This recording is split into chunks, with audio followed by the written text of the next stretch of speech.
Aujourd'hui, nous allons nous intéresser au son. Et la première question que nous allons nous poser, c'est comment fait-on pour émettre un son?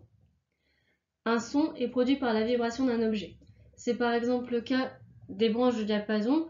Lorsqu'on les tape avec un marteau, elles vont se mettre à vibrer, ce qui va engendrer un son. C'est également le cas des cordes de guitare. Dès qu'on va les pincer, elles vont se mettre à vibrer. C'est ce qui va créer un son. Un haut-parleur fonctionne exactement de la même façon. Dès lors qu'on va mettre en route le haut-parleur, la membrane va vibrer. Mais comment ce son fait-il pour parvenir jusqu'à nos oreilles?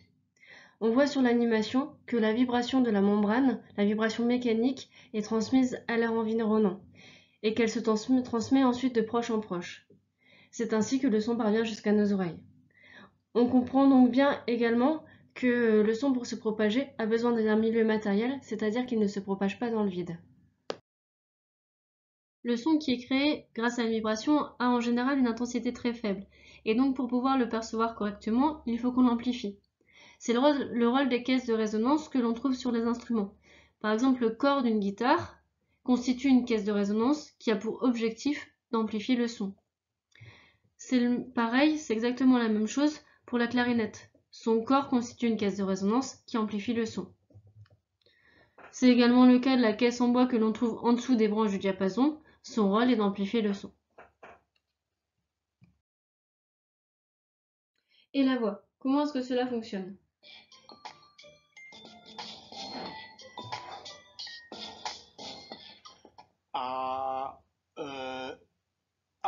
Pardon.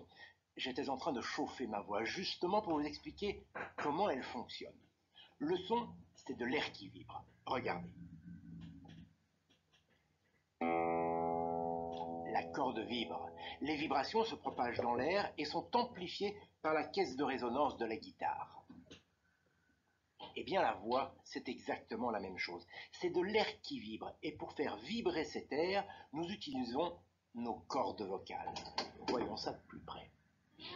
D'abord, il faut remplir nos poumons d'air. Pas d'air, pas de son.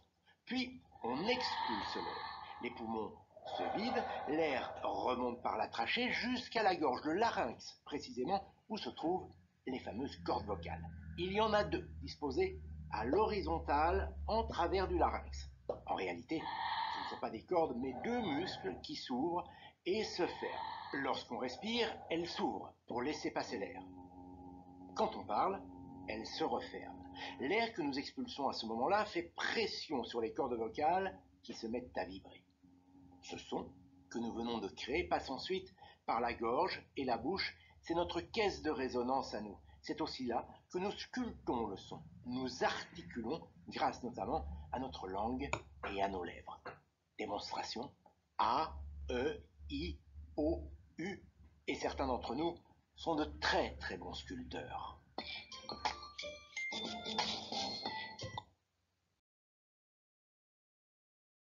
La propagation du son n'est pas instantanée.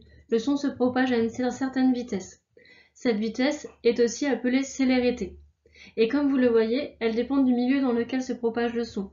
Par exemple, dans l'air, à une température de 20 degrés, sa vitesse est d'environ 340 mètres par seconde, alors que dans l'eau, elle vaut environ 1500 mètres par seconde.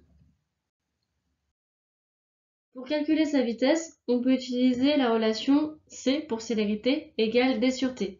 D correspond à la distance qu'il a parcourue durant la durée T. La distance s'exprime en mètres, le temps en secondes, et on obtient la vitesse, ou célérité, en mètres par seconde.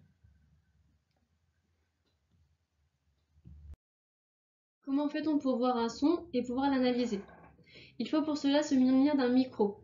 Le micro va transformer les vibrations de l'air en variations de tension. Et si l'on a un oscilloscope, sur l'oscilloscope on pourra visualiser les variations de tension au cours du temps. On va donc obtenir sur l'écran de l'oscilloscope un signal électrique qui évolue au cours du temps, qui sera une image du signal sonore. Et voici deux signaux électriques qui sont associés à deux signaux sonores. Vous devez remarquer un point commun entre ces deux signaux. Ces deux signaux sont périodiques, c'est-à-dire qu'ils se répètent identiques à eux-mêmes à intervalles de temps réguliers. Il existe dans ces signaux un même motif qui se répète régulièrement et qui permet de reconstruire le signal. En voici un exemple pour le premier. et un deuxième. Ces motifs sont les plus courts possibles. Il n'existe pas de plus petit motif qui permet, si on le répète, de reconstruire le signal. Et voici pour le deuxième signal un exemple de motif élémentaire. Nous allons maintenant définir la période. La période correspond à la durée d'un motif élémentaire. Considérons ici le motif élémentaire de ce signal. C'est ce qu'on a surligné en bleu. Regardons la durée de ce motif. Il commence à t égale 0 secondes et il finit à peu près à t égale 13 secondes. La période, qui correspond à la durée entre les deux traits bleus, vaut à peu près 13 secondes. Si l'on prend un autre motif élémentaire, ici celui en vert, et qu'on fait la différence entre le début et la fin de son signal, on va retrouver un temps de 13 secondes. La période du signal est la même quel que soit le motif élémentaire que l'on considère, et elle vaut 13 secondes. Son symbole est un T majuscule, et elle s'exprime en secondes.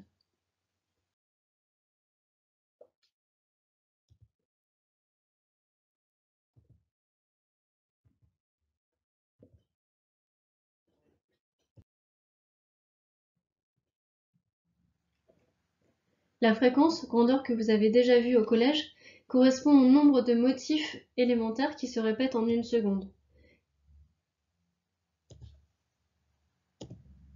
Son symbole est F minuscule et elle s'exprime en Hertz de symbole Hz. Elle peut se calculer à l'aide de la relation F est égal à 1 sur T, où T est la période du signal. T est en secondes comme on vient de le voir et la fréquence en Hertz.